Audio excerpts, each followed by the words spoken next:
Hello friends, എല്ലാവർക്കും good morning. അപ്പോൾ എല്ലാവർക്കും ഇന്നത്തെ ഒരു അടിപൊളി വിശേഷത്തിലേക്ക് തന്നെ സ്വാഗതം. അങ്ങനെ നമ്മുടെ നവ്യയാണെങ്കിൽ അഭിയിട്ട് പൊളിച്ചടുക്കിക്കൊണ്ടിരിക്കുകയാടാ. ഇനിയും നിന്നോട് ഞാൻ ഇതുപോലെ പാരിതോഷികങ്ങൾ ആവശ്യപ്പെടും. കാരണം നീ ചെയ്യുന്നത് വലിയ തെറ്റ്. കാശുണ്ടെങ്കിൽ നീ പണക്കാരനാ. എന്നെപ്പോലുള്ള പെൺകുട്ടികളെ നിനക്ക് ഇഷ്ടം പോലെ കിട്ടും. എന്നാൽ എനിക്ക് നീ ഒരാൾ മാത്രമേ ഭർത്താവായിട്ടുള്ളൂ. അതുകൊണ്ട് എന്നാൽ കഴിയുന്നത് എന്തും ഇതുപോലെ നിന്നെ ബ്ലാക്ക് മെയിൽ ചെയ്ത് ഞാൻ നേടിയെടുക്കാൻ പറ്റുമെങ്കിൽ നേടിയെടുക്കൂടാ. ഇതെൻ്റെ ഒരു വാശിയാ. ദേ നവ്യേ, ഒരു കാര്യം ഞാൻ പറയാം. എന്തായാലും നീ എന്നോട് ചെയ്യുന്നത് ശരിയല്ല. ആര് പറഞ്ഞു ശരിയല്ലെന്ന്? നീ എന്നോട് ചെയ്തത് ശരിയായിരുന്നോ? നിൻ്റെ ഏട്ടനുമായിട്ട് ജയിക്കാൻ വേണ്ടി നീ എന്നെ ഒരുപാട് വേദനിപ്പിച്ചിട്ടുണ്ട്. അത് മാത്രമല്ല എന്നെ മാത്രമല്ല, നിൻ്റെ ഏട്ടനെ നീ തോൽപ്പിച്ചിട്ടുണ്ട്. അതുപോലെ നിൻ്റെ ഏട്ടനെ മറികടക്കാനും നിൻ്റെ ഏട്ടനെ ജയിക്കാനും വേണ്ടി ആയിരുന്നില്ലേ നീ എന്നെ പറഞ്ഞു പറ്റിച്ച് എന്നെ സ്വന്തമാക്കിയത്? അന്ന് ഞാൻ വലിയ പണക്കാരിയാണെന്ന് നീ കരുതി. പക്ഷേ ഞാൻ പണക്കാരിയല്ല എന്നറിഞ്ഞപ്പോൾ അമ്മയുടെയും മകൻ്റെയും സ്വഭാവമൊക്കെ അങ്ങ് മാറി. ഇത് ഞാൻ പണക്കാരിയായിരുന്നെങ്കിലും രണ്ടെണ്ണം ഉള്ളം കൈ കൊണ്ട് നടന്നാനെ. എടാ, പണം ഉള്ളവർക്കേ പലതിൽ നേടാൻ പറ്റൂ. എന്നാൽ നിനക്ക് പണമൊന്നുമില്ലയെന്ന് എനിക്ക് നന്നായിട്ടറിയാം. അതുകൊണ്ട് എൻ്റെ അടുത്ത് കൂടുതൽ കളിക്കാൻ വരല്ലേ മോനെ. ഇനിയും ഞാൻ പറയേണ്ടതൊക്കെ നീ ചെയ്തു തരേണ്ടി വരും. നവ്യെ, ഇങ്ങനെയൊന്നും ചെയ്യരുത്. ഞാൻ നിനക്ക് ഇപ്പം മോതിരം മേടിച്ച് തന്നില്ലേ, ഇനി ഞാൻ നിന്നെ എന്ത് സഹായിക്കാനാ? അതൊന്നും നീ പറയണ്ട. എന്ത് സഹായിക്കണമെന്ന് ഞാൻ പറയും. അപ്പം സഹായിച്ചാൽ മതി, മനസ്സിലായല്ലോ എന്നും പറയണം. അത് കേട്ടതും അഭി ദേഷ്യപ്പെട്ട് അങ്ങ് പോവുക. ഈ സമയം പിന്നീട് കാണിക്കുന്നത് നമ്മുടെ ദേവയാനിയാണ്. ദേവയാനി ഓരോന്ന് ആലോചിച്ചുകൊണ്ടിരിക്കുമ്പോൾ രേവതിയും അനാമികയും കൂടെ വരികയാണ്. വാ രേവതി. ദേവയാനി ചേച്ചി, സത്യം പറയാലോ, വേണുവേട്ടൻ്റെ 2-3 ഫ്രണ്ട്സുകൾ വീട്ടിലുണ്ടായിരുന്നു. ബിസിനസ് കാര്യം സംസാരിക്കാനായിട്ട് വന്നതാ. പിന്നെ അവർ 2-3 ദിവസം വീട്ടിൽ താമസിച്ചു. അവരേക്ക് വെച്ച് വിളമ്പി കൊടുക്കാനൊന്നും ആരും ഉണ്ടായിരുന്നില്ലല്ലോ. അതുകൊണ്ടാണ് എനിക്ക് ഇങ്ങോട്ടേക്കൊന്നും വരാൻ പറ്റാതിരുന്നത്. എപ്പോഴാണ് അവർ പോകുന്നതെന്നും വിചാരിച്ച് കരുതി നടക്കുമായിരുന്നു ഞാൻ. അവർ പോയ ഉടനെ ഞാനിങ്ങ് പോന്നു. സാരമില്ല, ബിസിനസ് കാര്യങ്ങൾക്ക് വേണ്ടിയല്ലേ. എന്തായാലും നല്ല കാര്യം, ബിസിനസ്സുകളൊക്കെ ഒരുപാടുണ്ടാവട്ടെ എന്നൊക്കെ ദേവേന് പറയാം. ദേവേന് ചേച്ചിക്ക് ഇപ്പം എങ്ങനെയുണ്ട്? കുഴപ്പമൊന്നുമില്ലല്ലോ. അനാമിക മോൾ അടുത്തുള്ളതുകൊണ്ട് ഒരു കുഴപ്പമില്ല രേവതി. അത് കേട്ടതും അനാമിക എന്നിങ്ങനെ കണ്ണുകൊണ്ട് കാണിക്കുക. അപ്പോൾ രേവതി മതി എന്നൊക്കെ പറഞ്ഞിട്ട് തലയാട്ടുക. ഈ സമയം നമ്മുടെ രേവതി എന്നാലും വല്ലാത്തൊരു കഷ്ടമാണ്. സ്വന്തം മരുമകളുണ്ടായിട്ടും എന്തായാലും അനിയത്തിയുടെ മോൻ്റെ ഭാര്യ നോക്കണമെന്ന് പറയുന്നത് ആർക്കായാലും വല്ലാത്തൊരു കഷ്ടമാണ് ദേവേനി ചേച്ചി. എൻ്റെ മോളുടെ നല്ല മനസ്സായതുകൊണ്ട് മോൾ നോക്കുന്നു. ഇതേ മറ്റാരെങ്കിലും ആണെങ്കിൽ ദേവേനി ചേച്ചി ഇങ്ങനെ നോക്കുമെന്ന് തോന്നുന്നുണ്ടോ? ഒരിക്കലുമില്ല. എന്നെ ഒരാളും ഇതുപോലെ നന്നായിട്ട് നോക്കില്ല. ദേവേനി ചേച്ചിക്ക് സ്വന്തം മരുമകളുണ്ട്, എന്നിട്ടും അവളുടെ വീട്ടിൽ പോയി സുഖിക്കുക. ദേവയാനി ചേച്ചി പറഞ്ഞപ്പോൾ തന്നെ അവൾ അങ്ങോട്ട് പോയി. എന്നാലും അവളെപ്പോലെ ഒരുത്തിയ മരുമകളായിട്ട് ദേവയാനി ചേച്ചിക്ക് കിട്ടിയല്ലോ. ഇത്രയും നല്ല മനസ്സുള്ള ദേവയാനി ചേച്ചിക്ക് എന്ത് ചെയ്യാനാ? എൻ്റെ തലവിധി. എല്ലാത്തിലും വിജയിച്ച എൻ്റെ മകൻ കല്യാണത്തിൻ്റെ കാര്യത്തിൽ മാത്രം പരാജയപ്പെട്ടു പോയി. അവൻ്റെ ജീവിതം മാറി മറിഞ്ഞു പോയി. അതൊക്കെ ഓർക്കുമ്പോൾ എനിക്കിപ്പോഴും നല്ല സങ്കടമുണ്ട്. പിന്നെ ഒന്നും ചെയ്യാൻ പറ്റില്ലല്ലോ. ദേവയാനി ചേച്ചിയുടെ സ്ഥാനത്ത് ഞാനെങ്ങാനും ആയിരുന്നെങ്കിൽ ചേച്ചി അനിയത്തിയെയും ഇവിടെ നടിച്ച് പുറത്താക്കിയാനായിരുന്നു. അങ്ങനൊരു കാര്യം ചെയ്യാൻ എനിക്ക് പറ്റില്ല. കാരണം ഇത് എൻ്റെ മാത്രം കുടുംബമല്ലല്ലോ. ഇവിടെ അച്ഛനും അമ്മയും പിന്നെ മറ്റു പലരും ഒക്കെ ഉണ്ട്. അവരെല്ലാവരും അവളെ സപ്പോർട്ട് ചെയ്യുന്ന കൂട്ടത്തിലാണ്. അങ്ങനെയുള്ളപ്പോൾ എനിക്ക് അവളോടൊന്നും പറയാൻ പറ്റില്ല. അതുകൊണ്ടാണ് രേവതി ഞാനിങ്ങനെ സങ്കടപ്പെട്ട് നിൽക്കുന്നത്. സാരമില്ല, ദേവയാനി ചേച്ചി പേടിക്കണ്ട. എൻ്റെ മോളുള്ളിടത്തോളം കാലം ദേവയാനി ചേച്ചിക്ക് വിഷമിക്കേണ്ടി വരുമൊന്നുമില്ല. പിന്നെ മോളുടെ കാര്യം അറിയാമല്ലോ, മോൾക്ക് ഇവിടെ ഒരു സന്തോഷവും ഇല്ല. എന്നാലും അവൾ ഇവിടെ നിൽക്കുന്നത് ദേവയാനി ചേച്ചിക്ക് വേണ്ടിയാണ്. എനിക്കറിയാം മോള് വിഷമിക്കുകയൊന്നും വേണ്ട. എനിക്ക് അച്ഛനും അമ്മയും കൊടുത്തതിൻ്റെ ഡബിൾ മടങ്ങ് മോൾക്ക് ഞാൻ തരും. എനിക്കുള്ളതൊക്കെ എൻ്റെ മരുമകൾക്ക് വേണ്ടി കരുതി വെച്ചതൊക്കെ ഞാൻ നിനക്ക് തരും എന്നൊക്കെ പറയണത് കേട്ടതും ശരി ദേവയാനി ചേച്ചി റെസ്റ്റ് എടുക്കുക, ഞങ്ങൾ പുറത്തുണ്ടാവും എന്നും പറഞ്ഞുകൊണ്ട് അവർ രണ്ടുപേരും പുറത്തേക്ക് പോവുക. ഈ സമയം ദേവയാനിയാണ് കാണിക്കുന്നത്. ദേവയാനി ഫോൺ എടുത്ത് ആദർശിനെ വിളിക്കുക. ഹലോ മോനെ ആദർശ്. എന്താ അമ്മേ, നീ എവിടെയാ? ഞാൻ ഓഫീസിലേക്ക് പോയിക്കൊണ്ടിരിക്കുക അമ്മേ. നീ ഒന്ന് പെട്ടെന്ന് വീട് വരാൻ വാ. എന്താ അമ്മേ, എന്തെങ്കിലും പ്രശ്നമുണ്ടോ? നീ ഒന്ന് ഇവിടെ വരെ വാ, എന്നിട്ട് പറയാം എന്നും ദേവയാനി പറഞ്ഞിട്ട് ഫോൺ കട്ട് ചെയ്യുക. ദൈവമേ, എന്തായിരിക്കും? അമ്മയ്ക്ക് വല്ല കുഴപ്പമുണ്ടാവുമോ എന്നൊക്കെ ആലോചിച്ചുകൊണ്ട് ഇങ്ങനെ നിൽക്കുകയാണ്. ഈ സമയം പിന്നീട് കാണിക്കുന്നത് അനാമികയും രേവതിയുമാണ്. എൻ്റെ മോളെ അർഹതയില്ലാതെയാ അവളന്മാർക്ക് ഇത്രയും സ്വർണം കിട്ടിയത്. അതുപോലെയാ നിന്നോട് ഞാൻ അനിയെ സോപ്പിട്ട് നിൽക്കാൻ പറയുന്നേ. ഒന്ന് പോമ്മേ. ആ കരള് വയ്യാത്ത സ്ത്രീയെ നോക്കുന്നുണ്ടെങ്കിലും അവർ വല്ല വായ കൊണ്ട് പറയുന്നതേ ഉള്ളൂ. എനിക്കാണെങ്കിൽ ഒന്നോട്ട് തരുന്നുമില്ല. എന്ത് ചോദിച്ചാലും തരുമെന്ന് പറയുന്നതെന്നല്ലാതെ ഒരു സാധനം അവരെനിക്ക് വേണ്ടി തരുന്നില്ല. അങ്ങനെയുള്ളപ്പോൾ എനിക്ക് എന്ത് ചെയ്യാൻ പറ്റും എന്നൊക്കെ ചോദിക്കണം. അത് കേട്ടത് മോളെ, അവരുടെ കയ്യിൽ നിന്ന് മേടിച്ചെടുക്കണം. ഇല്ലെങ്കിൽ നമ്മളാകെ കഷ്ടത്തിലാവും. ഓ, എൻ്റെ മോൾക്ക് ഇതെല്ലാം നമ്മൾ ആഗ്രഹിച്ചത്, എന്നിട്ട് കിട്ടുന്നത് മുഴുവനും ആ നയനയ്ക്കാണല്ലോ. ഇവിടെയുള്ള ആ സ്ത്രീ ഉണ്ടല്ലോ, ആ ദേവയാനി, അവരെ പറഞ്ഞാൽ മതിയല്ലോ. അവരാണെങ്കിൽ മകനെ വാണിംഗ് ചെയ്യുന്നുണ്ട്. പക്ഷേ എന്ത് ചെയ്തിട്ടും കാര്യമൊന്നുമില്ല. അയാൾക്കാണെങ്കിൽ ആ നയനെന്ന് വെച്ചാൽ ജീവനാ. അതുകൊണ്ട് ഇവിടെയുള്ള ആണുങ്ങൾ മുഴുവനും അവളെ കയ്യിലെടുത്തിരിക്കുക. ഇവിടെയുള്ള ആണുങ്ങൾക്കൊന്നും തലച്ചോറില്ല. ആര് പറഞ്ഞു? ആണുങ്ങൾക്ക് മാത്രമല്ല പെണ്ണുങ്ങൾക്കും ഇല്ല. അതുകൊണ്ടാണ് അവളെപ്പോലെ ഒരുത്തിയെ മരുമകളായിട്ട് ഇങ്ങോട്ട് കയറ്റിക്കൊണ്ട് വന്നത്. ഇനിയിപ്പോൾ അതിനെക്കുറിച്ച് പറഞ്ഞിട്ട് കാര്യമൊന്നുമില്ല. ഇപ്പോൾ ആണെങ്കിൽ ആ കരളില്ലാത്ത സ്ത്രീ കരൾ കൊടുത്തവളെ തേടി നടക്കുക. അവൾക്ക് ഇഷ്ടം പോലെ സ്വർണം വാരിക്കോരി കൊടുക്കാൻ. എനിക്ക് കിട്ടേണ്ടതൊക്കെ എല്ലാവർക്കും കിട്ടിക്കൊണ്ടിരിക്കുക. എന്നാൽ എനിക്ക് മാത്രം ഇട്ടൊന്നും കിട്ടുന്നുമില്ല. മോള് വിഷമിക്കണ്ട, എല്ലാം എങ്ങനെയെങ്കിലും നമുക്ക് നേടിയെടുക്കാം മോളെ. ധൈര്യമായിട്ടിരിക്കുക എന്നൊക്കെ പറയാണ്. ഇത് കേട്ടതും എന്തു ചെയ്യാനാ, എൻ്റെ കഷ്ടകാലം മോളെ. അതുകൊണ്ടാണ് ഞാൻ പറയുന്നത് അനിയെ സോപ്പിട്ട് നിൽക്കണമെന്ന്. അനി സ്നേഹിക്കാൻ തുടങ്ങിയാൽ പിന്നെ മോൾക്ക് പിന്നെ ഒന്നും നോക്കേണ്ട ആവശ്യമില്ല. എൻ്റെ അമ്മയെ അതൊന്നും പറഞ്ഞിട്ട് കാര്യമില്ല. അവൻ്റെ കയ്യിൽ നിന്ന് എനിക്ക് പറിച്ചെടുക്കാൻ പറ്റില്ലല്ലോ സ്നേഹം. അവനായിട്ട് അറിഞ്ഞു തരണ്ടേ.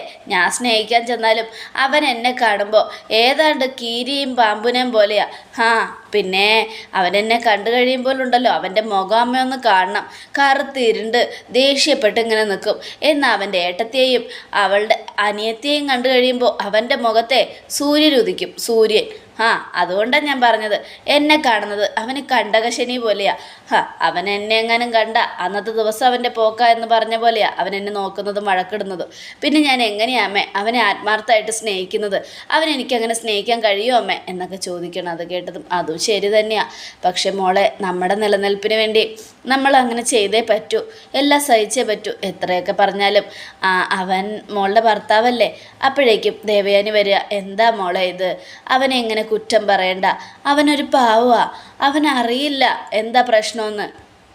ജീവിതം എന്താണെന്ന് അറിയാതെ അവനെ പിടിച്ച് കെട്ടിച്ചത്. അവൻ വയസ്സൊന്നും ആയിട്ടില്ലല്ലോ. പക്വതയാവുമ്പോൾ അവൻ കണ്ടോ മോളെ പൊന്നു പോലെ നോക്കുന്നത്.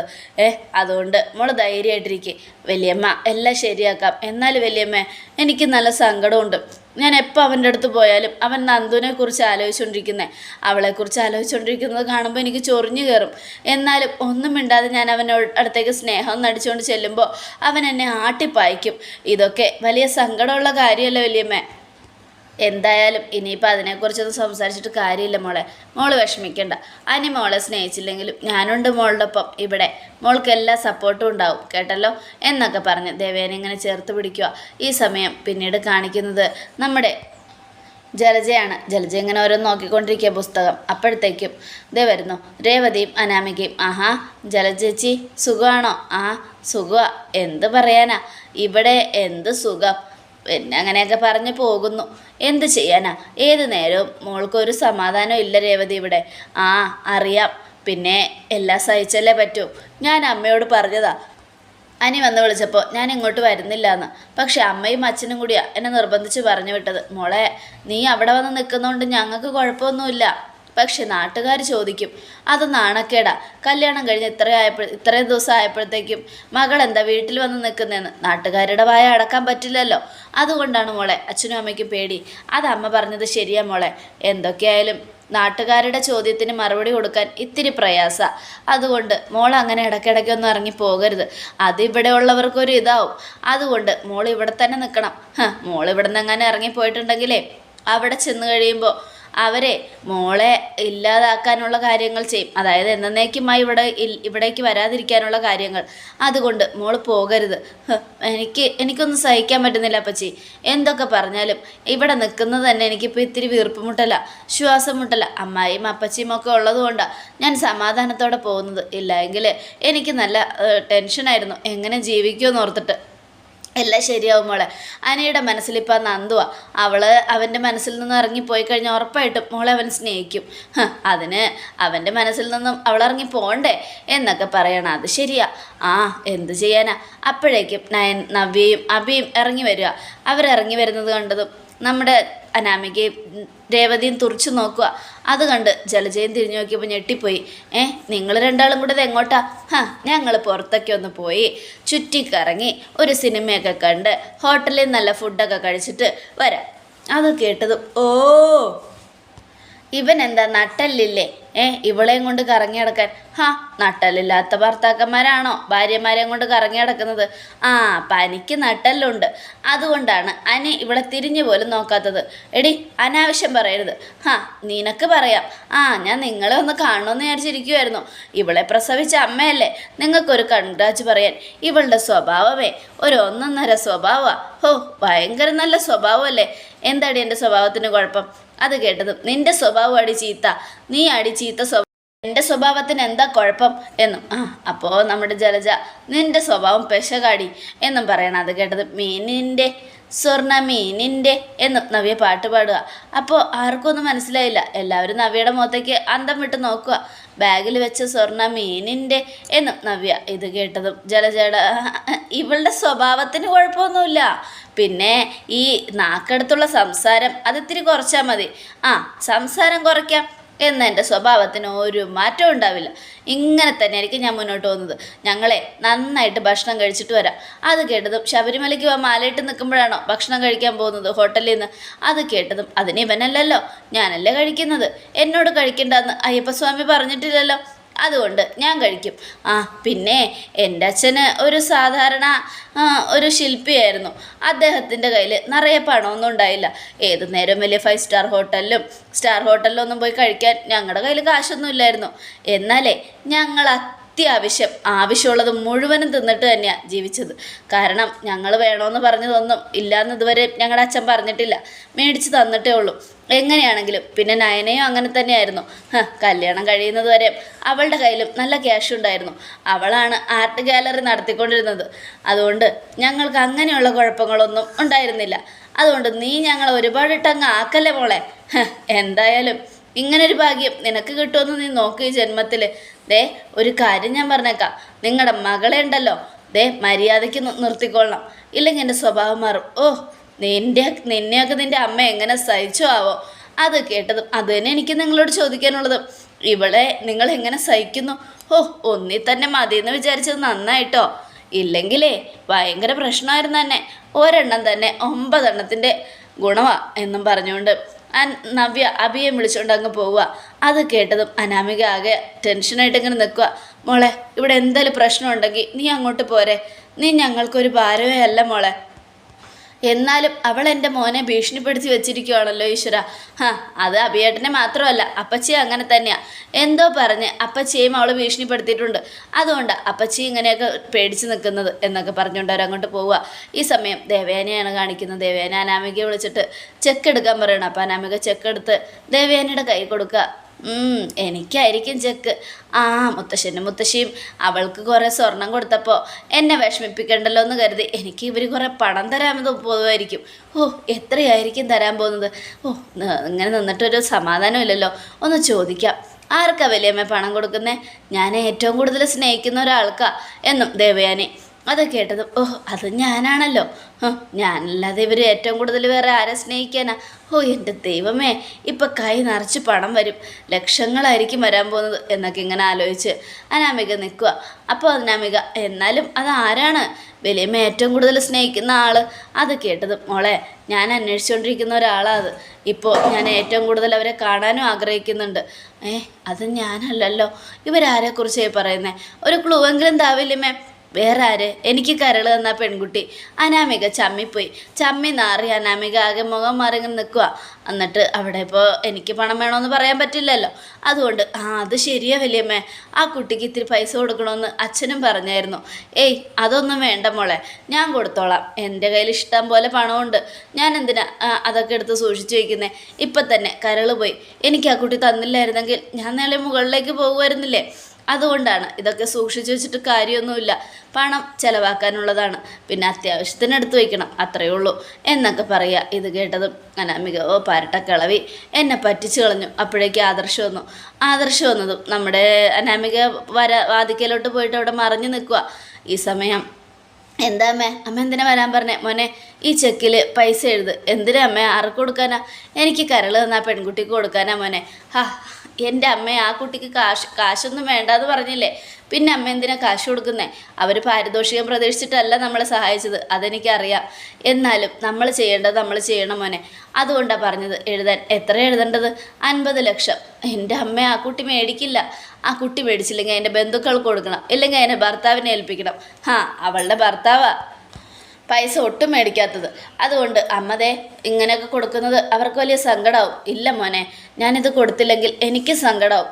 എന്തായാലും മോനിത് കൊടുക്ക് എന്നൊക്കെ പറഞ്ഞുകൊണ്ട് അബിയോട് അനിയോട് ആദർശിനോട് എഴുതാൻ പറയുക. എത്ര എഴുതണം? 50 ലക്ഷം. അത് കേട്ടത് അനാമിക 50 ലക്ഷമോ? പരട്ട കിളവി, ഇത്രയും കഷ്ടപ്പെട്ട് ഞാൻ നോക്കിയിട്ട് എനിക്ക് ഒരു രൂപ പോലും തന്നില്ല എന്നൊക്കെ ആലോചിച്ചുകൊണ്ട് ഇങ്ങനെ നിൽക്കണം. അപ്പോൾ ആദർശ് 50 ലക്ഷം എഴുതുക. 50 ലക്ഷം കുറഞ്ഞു പോയോ മോനെ? കുറഞ്ഞാലും കൂടിയാലും നമുക്കിവിടെ 1 ലക്ഷം കൊടുത്താലും 50 ലക്ഷം കൊടുത്താലും അവർ മേടിക്കണ്ടേ അമ്മേ? അതല്ലേ പ്രാധാന്യം. മേടിക്കുമെന്ന് എനിക്കറിയില്ല എന്ന് പറഞ്ഞുകൊണ്ട് ആദർശ് അങ്ങ് പോവുകയാണ്. അത് കേട്ടതും ദേവയാനി ഇങ്ങനെ ഓരോന്ന് ആലോചിച്ചുകൊണ്ട് കിടക്കുകയാണ്. അതോടുകൂടെ എപ്പിസോഡ് അവസാനിക്കുകയാണ്. നാളത്തെ ഒരു തകർപ്പൻ വിശേഷത്തിനായിട്ട് കാത്തിരിക്കുക. എല്ലാവർക്കും ഒരിക്കൽ കൂടെ നല്ലൊരു ശുഭദിനം തന്നെ ആയിക്കോട്ടെ. Thank you.